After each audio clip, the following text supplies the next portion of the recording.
বালুরঘাটে 6 দফা দাবিতে পুলিশ সুপারের কাছে ডেপুটেশন জমা দিল আদিবাসী সেঙ্গেল অভিযান। তাদের অভিযোগ, সংগঠনের এক সদস্যকে মিথ্যে মামলায় ফাঁসিয়ে গ্রেপ্তার করা হয়েছে এবং সেই সদস্যের নিঃশর্ত মুক্তি সহ 6 দফা দাবিতে এই ডেপুটেশন কর্মসূচি পালন করা হয়।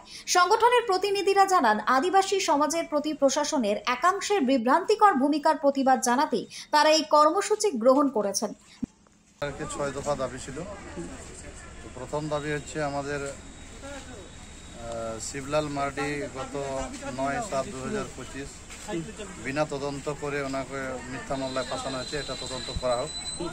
2 নম্বর হচ্ছে অনন্ত সরেনের গত 12/2/2025 তারিখে ওনার নিজের বাড়িতে ঢুকতে দেওয়া হয়নি এবং কি ওনার স্ত্রী ওনার মেয়ের পক্সো কেসে ফাঁসিয়ে দিয়েছেন, এটাও সঠিক তদন্ত হোক।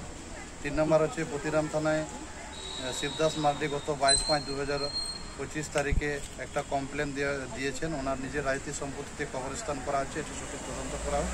4 নম্বর হচ্ছে সাধারণ মানুষ থানাতে দ্বারস্থ হয় বিচার পাওয়ার জন্য, এটা সঠিক বিচার পাচ্ছে না। 5 নম্বর হচ্ছে আদিবাসী মাঝি পারগানা সুব্যবস্থায় সুধার আনার ব্যবস্থা করতে হবে।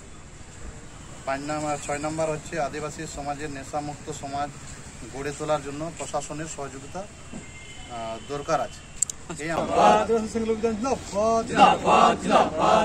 Bureau report, Hili news Bangla.